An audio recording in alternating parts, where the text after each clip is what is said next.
What do they think these things are? The people that you talk to. So they specifically, the people on the program that handle the material, that were in executive level briefings with Intel community leaders and other folks over the years, last 20 years or so, they did use the term extraterrestrial, ET or whatever. Okay, that isn't a possible origin, but the Schumer Amendment, if you read it, it specifically uses non-human intelligence, NHI, very deliberately because we want to catch everything, because what if some of this stuff is not ET and they're going to use that as an escape clause? Like, well, this stuff that we don't even know if it's extraterrestrial, so this doesn't apply. So that's why we wanted to be as broad as possible. I mean, besides ET, I mean, a lot of it would be my own personal opinion.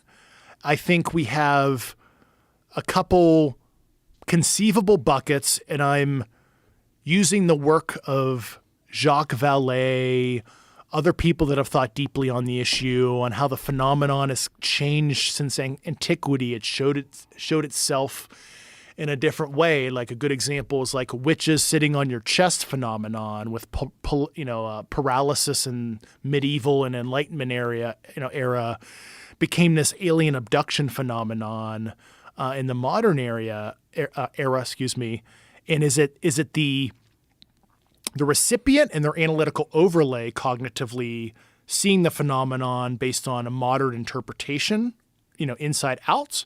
Or is the phenomenon, this is like Jacques Vallée's book, Passport to Magnolia, I can never pronounce it right, 1969, where he talks about the phenomenon seems to like masquerade itself as different stuff over the years. But, we've seen roughly the same stuff. You look at the Foo Fighters of World War II. There are declassified Air Force OSI reports from the 50s people can Google that talk about flying butane tanks with the same measurements, approximately what we saw in the 2004 Tic Tac incident, but they called it flying propane or butane tanks in the 50s. So from a morphology, or in the Air Force intel, we call it VisRecce, visual reconnaissance, like they basically look the same, and we can back azimuth that decades, if not hundreds of years in the past, wheels of Ezekiel, right? They're seeing these like disc type objects, right? And unless Ezekiel is tripping, or this is an allegory or fable in the Bible, let's say the event happens. Just like in the Vedic text, you have the battles, the blue people and the battles in the sky that sound like nuclear and directed energy weapons. Like, what's going on there? I mean, maybe that's a Graham Hancock or Randall Carlson type thing. They know more than I. So there is a real phenomenon that origin undetermined, but it's trippy, and sometimes it presents itself in like a non-corporeal form too. Orbs, balls of energy. They don't appear as like some kind of bipedal hominid like some people have espoused. So I think that might be, call it interdimensional, call it shadow biome, cryptoterrestrial. I mean, there's a lot of different theories. What are the primary theories? The primary theories are from another planet or from another dimension. I think those are the primary. I mean, there's certainly origins that we probably can't conceptualize as humans because our meat is stuck in 3D and we don't understand, and our IQs are only so high. So there might be some origins that we don't understand. In terms of like interdimensional travel. Yeah. I mean, obviously, if you talk to mainstream physicists, they say like crossing dimensions physically is kind of a trope of sci-fi. And, that's why I used an example, and I know some physicists don't like me talking about this theory, but it is a theory, so the holographic principle, which was originally conceived to explain how information is encoded on an event horizon of a black hole, which is a distance away from the singularity of a black hole where if you cross it, you're fucked because you're going to get ripped to shreds or you're not coming back. And that principle talks about how information basically from higher dimensional space can be encoded in lower dimensional space. And the easiest example is like us casting a shadow on a sidewalk, right? 3-dimensional object, 2D shadow on a sidewalk. If you lived in 2-dimensional space, flatland, you'd be tripped out. what the fuck am I seeing?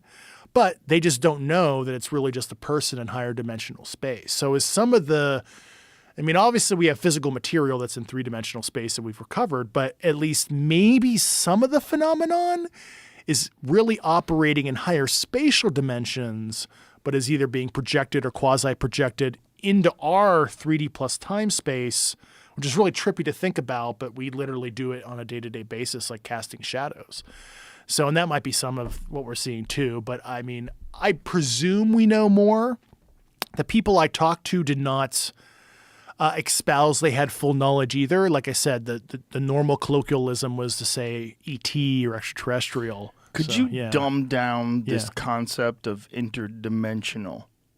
Like, what I know in physics, they have theorized that there are multiple dimensions other than those that we can currently detect. Yeah, and a lot of that is based off of like large. This is my bachelor's degree talking. I know there's going to be like some physicist who has a PhD who's like, oh, Dave, you fucked that up. But basically, from high energy particle collisions and based on the deflection angles and all this stuff, what happens when the particles collide,